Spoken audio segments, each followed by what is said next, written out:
Next வரப்போறது எப்படி ஒரு கமிட்மெண்டே இல்லாத காலேஜ் பையனை பார்த்தா எப்படி இருக்குமோ அப்படிதான் இருப்பாரு. அவருமே ஒரு ஜென்சிகேட் ஃபீல் தான். ஆமா, ஆனா அவர் பண்ற ஒர்க் எல்லாம் பார்த்தா இந்த சைடு பெரிய அவார்ட்ஸா இருக்கும், தேசிய விருது, இந்த சைடு என்னங்க எல்லாத்தையும் வாங்கிட்டு கேஷுவலா இருக்கு அப்படின்ற ஃபீல் இருக்கும்.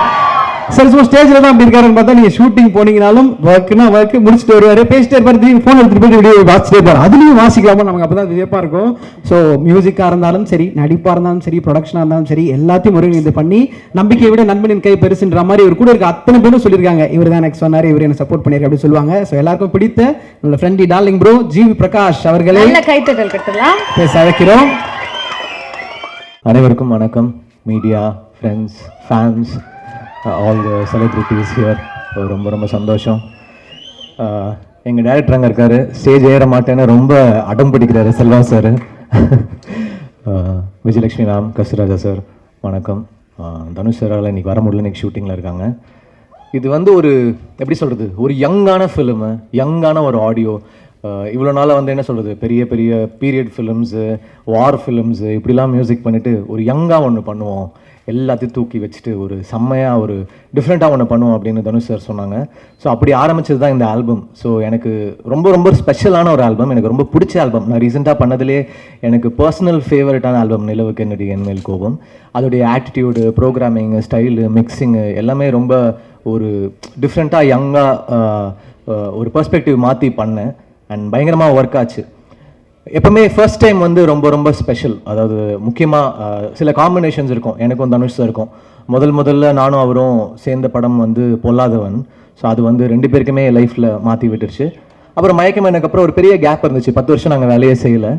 சரி, திருப்பி ஃபஸ்ட்லேருந்து ஆரம்பிப்போம் அப்படின்னு ஆரம்பித்து ஃபஸ்ட்டு பண்ண படம் தான் அசுரன். ஸோ அதுவும் வந்து பயங்கரமாக ஒர்க் ஆச்சு. ஸோ இப்போ ஒரு டிரெக்ஷனில் ஃபர்ஸ்ட் டைம் ஒர்க் பண்ணுறேன். டெஃபினட்டாக ஒரு மேஜிக் இருக்கும்னு நம்புகிறேன். படம் பார்த்துட்டோம், ஒரு ஷோர் ஷாட்டாக இருக்கும். ஸ்ரேயஸ் சொன்னார் எதுவுமே பண்ணல, எதுவும் வாங்கலைன்னு. இந்த ஜெயிலர் படம்லாம் முடிஞ்ச உடனே எல்லாரையும் கூப்பிட்டு பயங்கரமாக கவனிச்சாங்க ஸ்ரேயஸ். அந்த மாதிரி படம் ஓடணும்னு தெரிஞ்சிருச்சு, பார்த்து இது வேற. அது ஸ்ரேயஸ் கிட்டேருந்து கால் வந்தால் ரொம்ப ஸ்பெஷல் நாங்கள். ஆனால் ஸ்ரேயஸ்க்கு கால் அடிச்சா எடுக்க மாட்டார், அது வேற இருக்குது. கால் எடுத்துருங்க ஸ்ரேயஸ், படம் ரிலீஸ்க்கு அப்புறம் வெங்கியும் பவிஷும் பயங்கரமாக கிரிக்கெட் ஆடுக்கும்போது நடிப்பாங்க, சூப்பராக நடிப்பாங்க. அப்புறம் அசிஸ்டன்ட் டைரக்டரா, அப்புறம் ஸ்டேஜில் பயங்கரமாக. ஆனால் ரியலி ஸ்வீட் கிட்ஸ், லைக் எப்படி சொல்கிறது, ஒன்றா பார்த்து வளர்ந்த பசங்களாக இருக்காங்க. நல்லா பண்ணியிருக்காங்க, சூப்பராக பர்ஃபார்ம் பண்ணியிருக்காங்க எல்லாருமே. All the actors, Ramya, Rabia, Priya, Venky, Anika, Matthew, Pavish எல்லாருமே ரொம்ப நல்லா நடிச்சிருக்காங்க. சில டிரெக்டர்ஸ் வந்து கிட்ட ஒர்க் பண்ணுறது ஆக்டர்ஸ்க்கு பெரிய plus. Selva sir, Dhanush sir என்னால் ஒரு ரியாக்ஷனுமே நடித்து காமிச்சிருவாங்க. இங்கேருந்து பர்ஃபார்ம் பண்ணி எக்ஸிட் ஆகி அங்கே அவுட் போகிற வரைக்கும் பர்ஃபார்ம் பண்ணி காமிச்சிருவாங்க. அதை வந்து நம்ம அதோடைய 60% பண்ணாலே ஒரு மேஜிக் தான். அதனால் they are very blessed to get Dhanush sir as the director. இந்த ஃபிலிம் சூப்பராக இருக்குது, எனக்கு ரொம்ப பிடிச்சிருக்கு.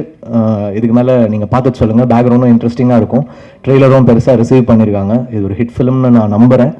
Thank you, plus them all. Thank you.